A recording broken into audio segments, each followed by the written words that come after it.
گزشتہ پچھلے کئی جمعوں سے ہمارے سامنے سیرت النبی صلی اللہ علیہ وسلم کے عنوان پر بات ہو رہی تھی۔ میرے اور آپ کے آقا احمد مجتبیٰ محمد مصطفیٰ شافی محشر ساقی کوثر جناب آقا محمد الرسول اللہ صلی اللہ علیہ وسلم کی سیرت طیبہ میں یہ بات بھی شامل ہے کہ ہمارے نبی صلی اللہ علیہ وسلم کو اپنا آبائی وطن، جائے پیدائش، جائے ولادت، اپنے وطن کو چھوڑنا پڑا، ہجرت کرنا پڑا، اور آپ صلی اللہ علیہ وسلم کے ساتھ صحابہ کرام رضوان اللہ تعالی مجمعین نے بھی ہجرت فرمائی۔ سب سے پہلے جو ہجرت ہوئی وہ مکہ مکرمہ سے حبشہ کی طرف، پہلی ہجرت۔ اس کی ضرورت کیوں پیش آئی؟ کفار مکے میں مسلمانوں کو بہت زیادہ ستاتے تھے، بہت تکلیف دیتے تھے، بہت زیادہ۔ تو اللہ کے نبی صلی اللہ علیہ وسلم صحابہ کو فرمائے کہ آپ لوگ نکل پڑو، یہاں سے آپ لوگ چلے جاؤ، اللہ تعالیٰ پھر آپ لوگوں کو جمع کرے گا، اللہ پھر آپ لوگوں کو ایک جگہ جمع کرے گا، آپ لوگ نکلو۔ تو صحابہ کرام رضوان اللہ تجمعین پوچھے، اس وقت جتنے صحابہ تھے انہوں نے پوچھا کہ اللہ کے نبی ہم کہاں جائیں، جائے تو جائے کہاں؟ تو اللہ کے نبی صلی اللہ علیہ وسلم اشارے سے فرمایا کہ اس زمین کی طرف، یعنی حبشہ کی طرف نکل، حبشہ کی طرف چلے جائے۔ تو صحابہ نکلے، چند صحابہ جس میں مرد بھی تھے، عورتیں بھی تھیں، اور وہ حبشہ میں جا کر، حبشہ کا جو بادشاہ تھا عیسائی بادشاہ تھا، نجاشی بادشاہ، وہاں جا کر رہنے لگے۔ رجب کے مہینے میں یہ پہلی ہجرت ہوئی۔ رجب کا مہینہ، رجب، شعبان، رمضان، شوال، 4 مہینے وہاں گزرے۔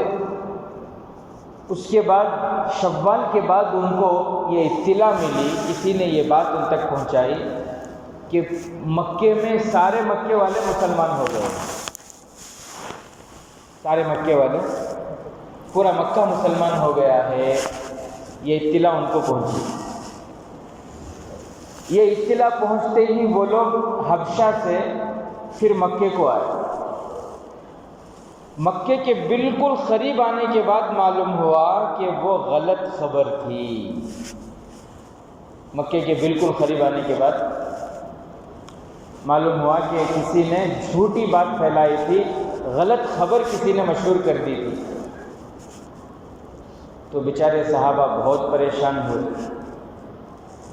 دوستوں، غلط بات پھیلانا غلط ہے، اور کسی بات کو بغیر تحقیق کیے آنکھ بند کر کے کسی کی بات پر اعتماد کر لینا یہ بھی غلط ہے۔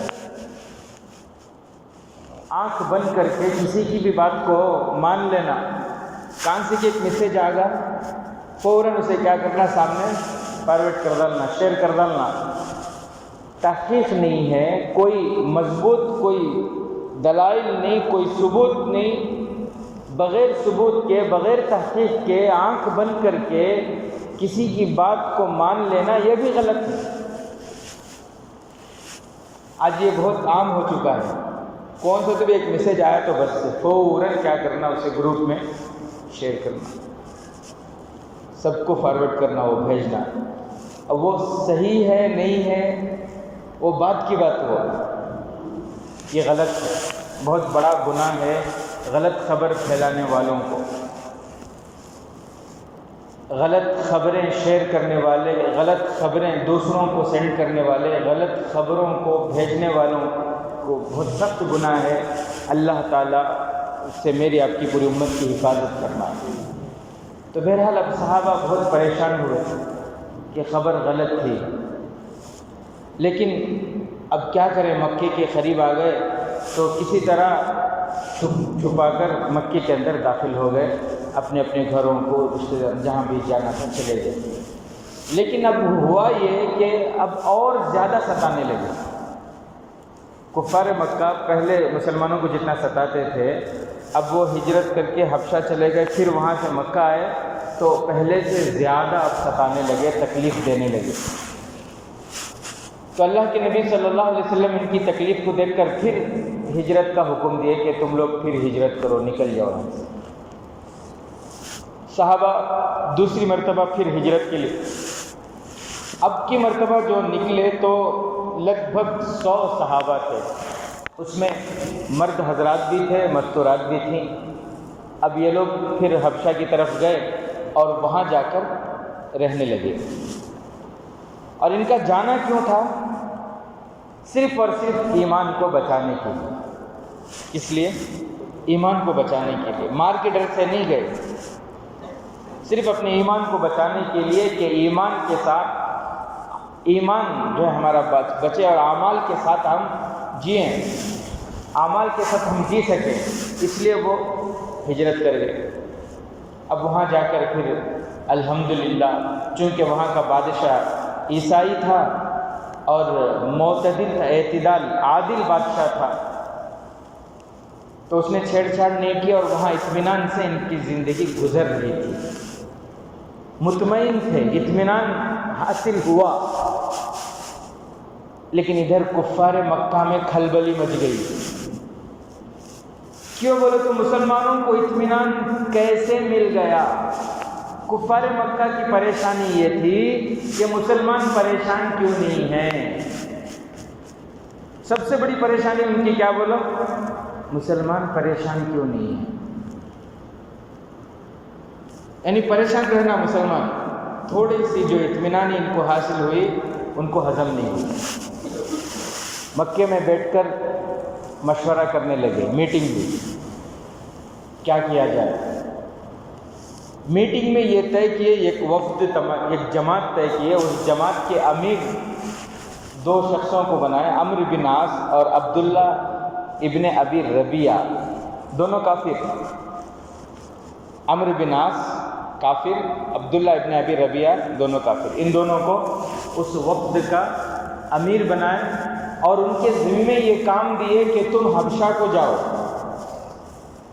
جتنے تمہیں ہدیے ہونا، تحفے ہونا، قیمتی قیمتی ہدیے، قیمتی قیمتی تحفے لے کر جاؤ۔ بادشاہ کے جتنے وزیر ہیں ان سارے وزیروں کو ہدیے دو، بادشاہ کو قیمتی سے قیمتی تحفے دو۔ وہاں جا کر بادشاہ کو بات کرو، اسے مناؤ، کسی بھی طرح کیسا بھی کر کے ہمارے آدمیوں کو جو ہجرت کر کے وہاں چلے گئے ان کو لے کر آؤ، کیسا بھی کرو ان کو لے کر آؤ۔ لانے کا مقصد کیا ہے؟ پریشان کرنا۔ لا کو پھر کیا کرنا؟ ان کو پریشان کرنا، اس کے علاوہ اور کوئی مقصد نہیں۔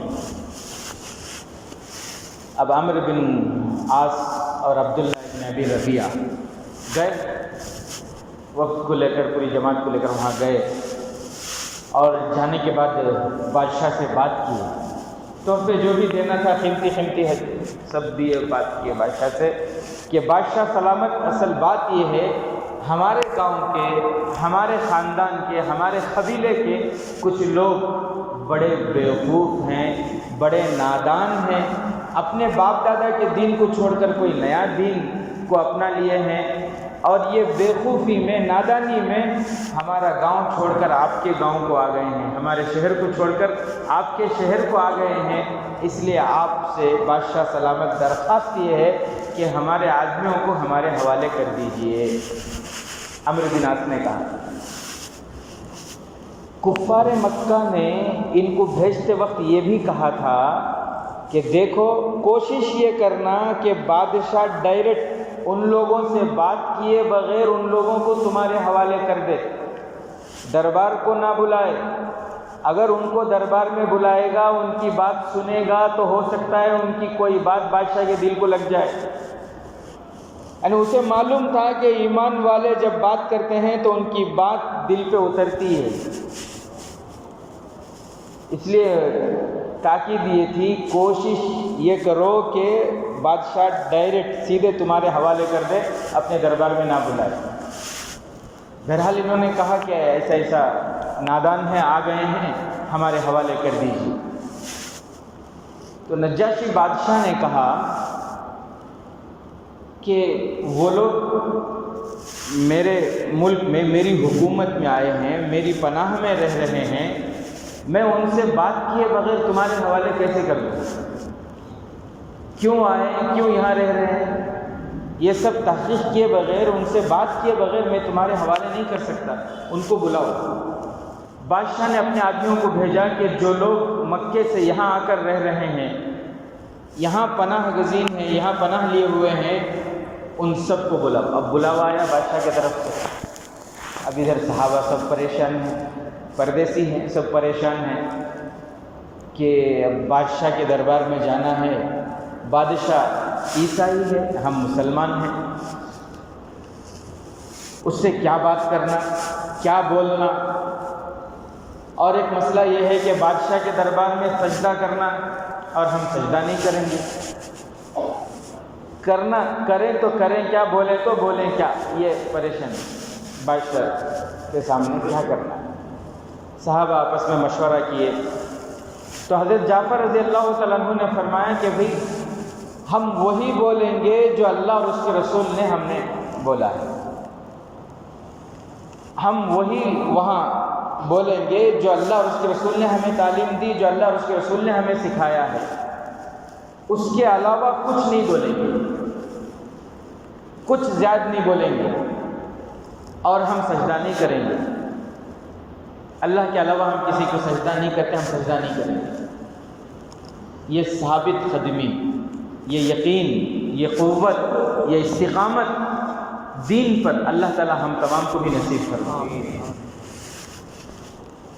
تو بادشاہ کے دربار میں جب پہنچے، سلام کر کے اندر داخل ہو گئے۔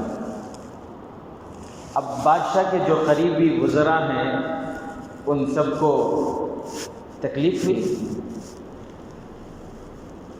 کہ یہ کیسے بے ادب لوگ ہیں، بادشاہ کا ادب ہی نہیں کر رہے، سجدہ نہیں کیا، ایسے ہی داخل ہو گئے۔ بادشاہ کو بھی تکلیف ہوئی، بادشاہ نے پوچھا کہ آپ لوگ سجدہ کیوں نہیں کرتے؟ تو صحابہ نے کہا، حضرت جعفر رضی اللہ تعالیٰ عنہ نے فرمایا کہ ہم اللہ کے علاوہ کسی کو سجدہ نہیں کرتے، ہماری یہ پیشانی اللہ کے علاوہ کسی اور کے لیے نہیں جھکتی۔ ہمارے نبی نے ہم کو سلام کرنے کا طریقہ سکھایا، ہم سلام کر کے آپ کے پاس داخل ہوئے، ہمارے نبی ہمارے پاس آتے ہیں سلام کر کے آتے ہیں، ہم نبی کے پاس جاتے ہیں سلام کر کے جاتے ہیں، یہ ہمارے نبی کا طریقہ ہے، ہمارے نبی نے ہمیں یہ بتایا ہے، اور ہمارے نبی نے ہمیں یہ بھی بتایا کہ جنتی جب جنت میں ہوں گے تو جنت میں جنتی آپس میں ایک دوسرے کو سلام کریں گے۔ ہم سجدہ اللہ کے علاوہ کسی کو نہیں کرتے، سجدہ ہم کسی کو کریں یہ نہیں ہو سکتا، سلام کرنا یہ ہمارے نبی کا طریقہ ہے، یہی ہماری تعلیم ہے، اور یہی ہم کرتے ہیں۔ بہرحال بادشاہ زیادہ کچھ نہیں بولا، اس نے کہا ٹھیک ہے۔ بادشاہ نے کہا کہ اچھا یہ بتاؤ کہ تمہارے گاؤں سے لوگ آئے ہیں اور وہ یہ کہہ رہے ہیں کہ تم کوئی نیا دین تم نے قبول کر لیا ہے، اپنے باپ دادا کے دین کو چھوڑ کر تم لوگوں نے کوئی نیا دین اپنایا ہے، کیا ہے وہ دین تمہارا؟ حضرت جعفر رضی اللہ تعالیٰ عنہ آگے بڑھے اور انہوں نے کہا کہ بادشاہ سلامت، اصل بات یہ ہے ہم لوگ جاہلیت میں پڑے ہوئے تھے، ہمارے اندر اچھے برے کی تمیز نہیں تھی، حلال حرام کی تمیز نہیں تھی، مردار کھا لیتے تھے اور حق ناحق نہیں پہچانتے تھے، جو طاقتور ہوتا وہ کمزوروں پر ظلم کرتا، جو مالدار ہوتا وہ غریبوں پر ظلم کرتا، بڑے چھوٹوں پر ظلم کرتے، اور ہم لوگ کھلا بے حیائی، فحاشی، زنا ہم میں عام تھا، ایسے گناہوں میں ہم لت پت تھے، پڑے ہوئے تھے۔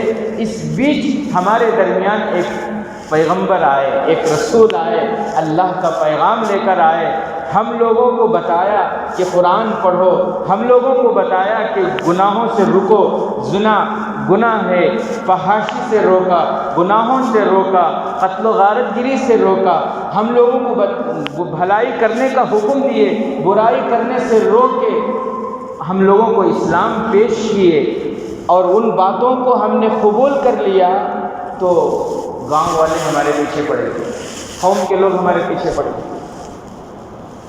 تو بادشاہ نے کہا کہ بس اتنی سی بات ہے؟ انہوں نے کہا کہ ہاں، ہم نے ان کی بات مانی تو قوم کے لوگ ہمارے پیچھے پڑ گئے۔ بادشاہ نے کہا کہ تمہارے نبی پر اللہ کا کلام اترا ہے؟ جی اترا ہے، کچھ پڑھ کر سناؤ۔ حضرت جعفر رضی اللہ تعالیٰ عنہ سورہ مریم تلاوت شروع کیے، کاف ہا یا عین صاد، ذکر رحمت ربک عبدہ زکریا اذ نادى ربہ نداء خفیا۔ یہ قرآن کی تلاوت گردن نیچے کر کے انہوں نے قرآن کی تلاوت شروع، پڑھتے رہے۔ جب گردن اٹھا کر دیکھے تو عجیب منظر، سارے وزیروں کے آنکھوں سے آنسو جاری ہیں، اور بادشاہ وہ اتنا رویا کہ اس کی داڑھی تر ہو گئی۔ کتابوں میں لکھا ہے آج بھی سیرت کی کہ بادشاہ قرآن کی تاثیر، یہ قرآن کا اثر۔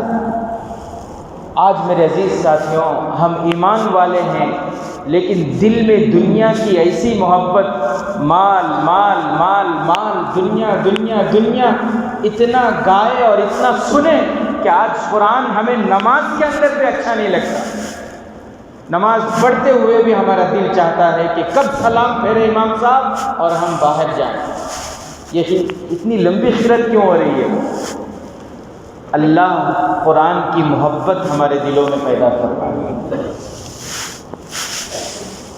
تو لکھا ہے کتابوں میں، قرآن کا اثر یہ ہوا کہ بادشاہ کے آنکھوں سے آنسو، بادشاہ اتنا رویا کہ اس کی داڑھی تر ہو گئی۔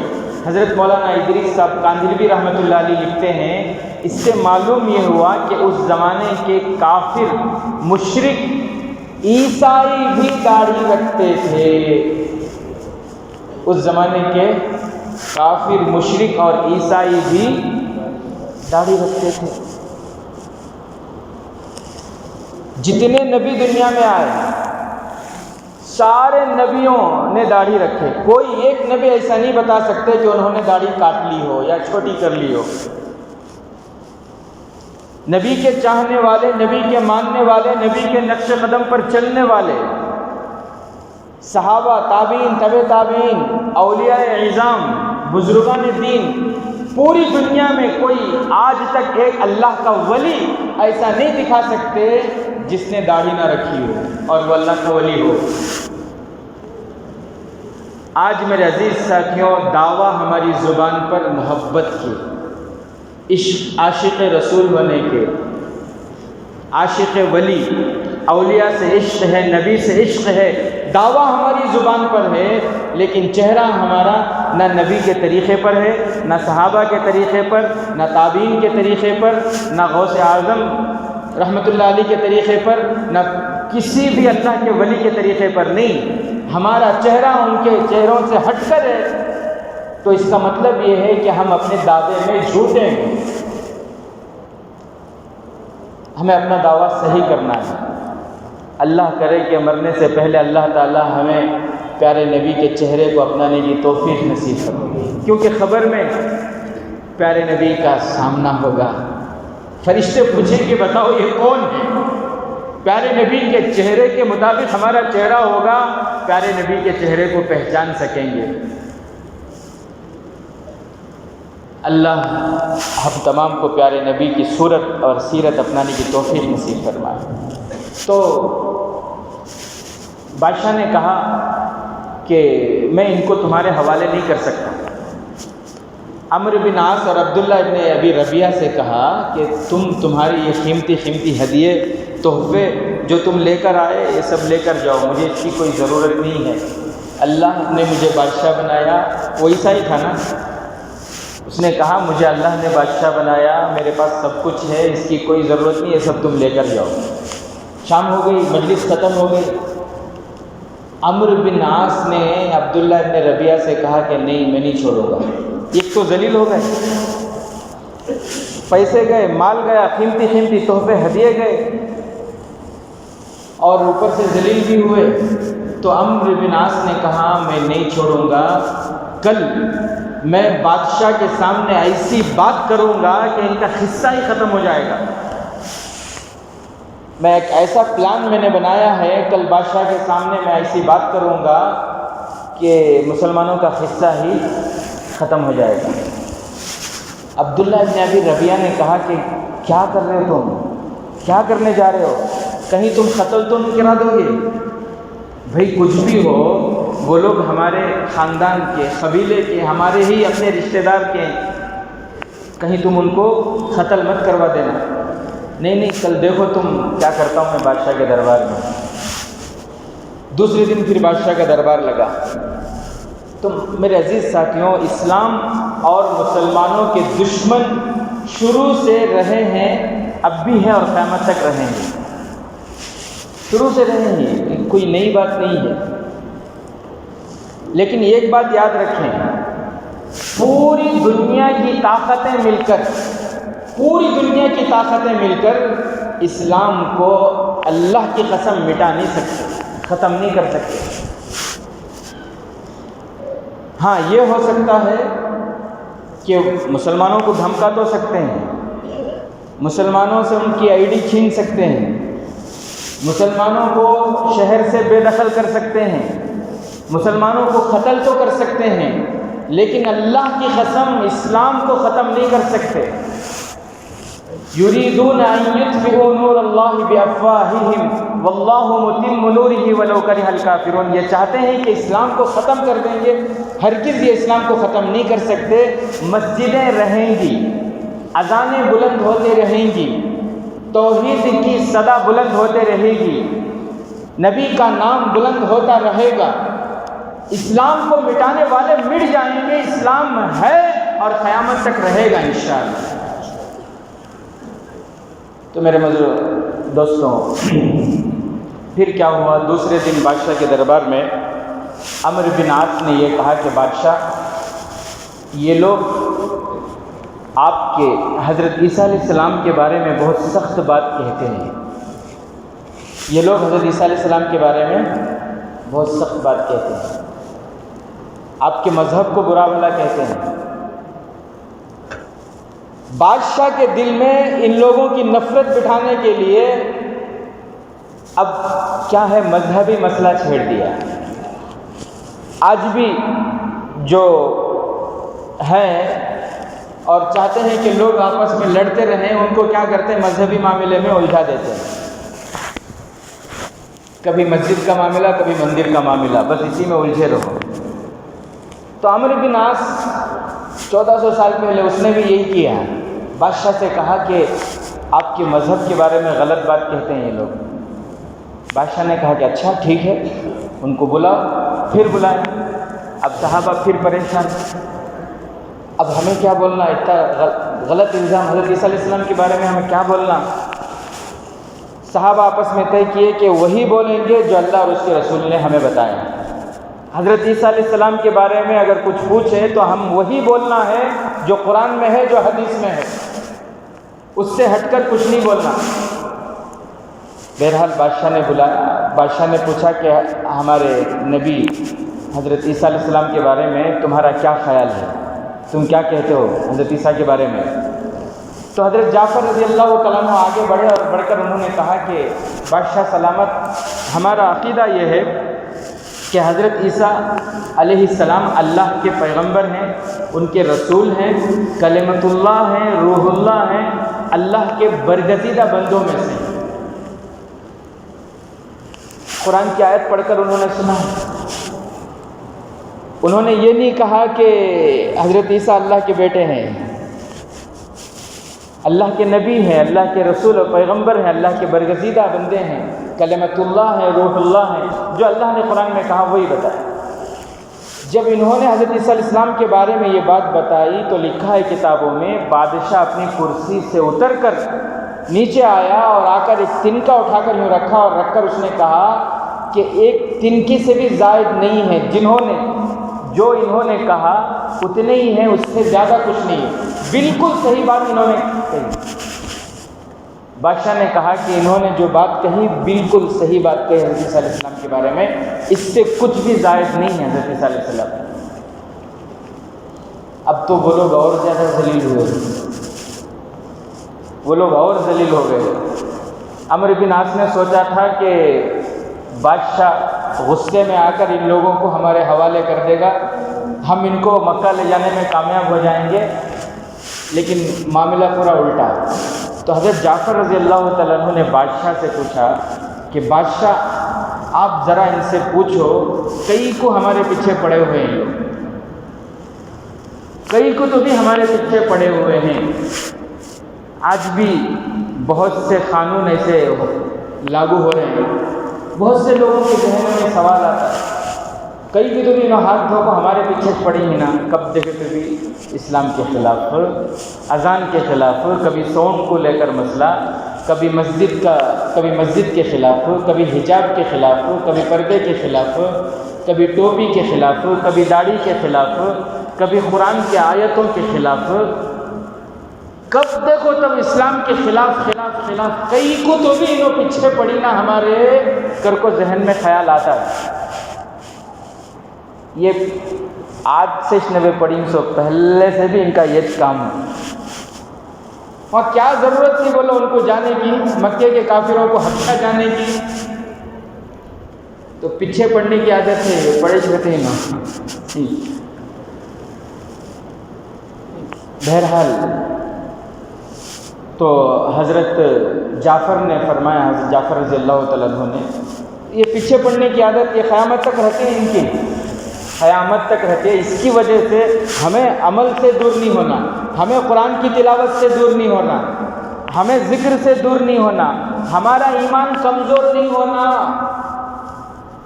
ان کے نئے پلاننگوں سے ہمارا ایمان کمزور نہیں ہونا۔ یہ پلاننگ آج سے نہیں، 1400 ساڑھے 1400 سال جب سے دنیا قائم ہوئی، جب سے پیارے نبی آئے، جب سے حق آیا، تب سے باطل دنیا میں آ گیا۔ دار الندوہ میں حضور صلی اللہ علیہ وسلم کو قتل کرنے کے بارے میں پلاننگ ہو رہی ہے، مشورہ ہو رہا ہے حضور صلی اللہ علیہ وسلم کو قتل کرنے کے بارے میں۔ ان کے مشورے کو اللہ نے قرآن میں ذکر کیا، وَإِذْ يَمْكُرُ بِكَ الَّذِينَ كَفَرُوا لِيُثْبِتُوكَ أَوْ يَقْتُلُوكَ أَوْ يُخْرِجُوكَ۔ اللہ فرما رہے ہیں کہ دار الندوہ میں کافر بیٹھ کر یہ مشورہ کر رہے ہیں کہ آپ کو یا تو قید کرنا ہے، یا تو ان کو جہاں ملے قتل کر دینا ہے، یا شہر سے نکال دینا ہے۔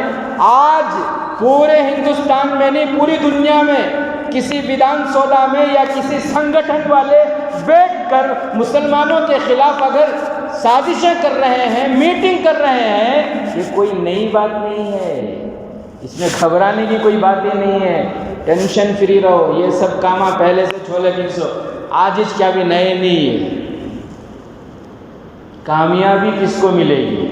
آگے اللہ نے فرمایا وَيَمْكُرُونَ وَيَمْكُرُ اللَّهُ، اللہ اپنے نبی سے فرماتے ہیں، اے میرے محبوب یہ لوگ پلان کر رہے ہیں، میرا بھی ایک ترتیب ہے، میرا بھی ایک پلان ہے، آپ اطمینان سے رہیں۔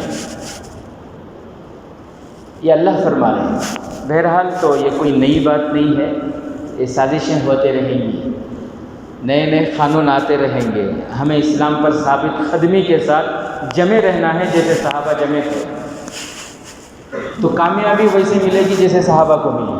تو حضرت جعفر نے کہا کہ بادشاہ کئی کو ہمارے پیچھے پڑے ہوئے ہیں، یہ ذرا ان سے پوچھو ہمیں اس کے تو بھی غلام کیا ہے، ہم غلام ہیں کیا کسی کے، کہ آقا کو پوچھے بغیر بھاگ کر آ گئے، اس لیے ہمیں پکڑنے کے لیے لوگ آ گئے ہیں، آپ پوچھیں ان کو ہم غلام ہیں کیا؟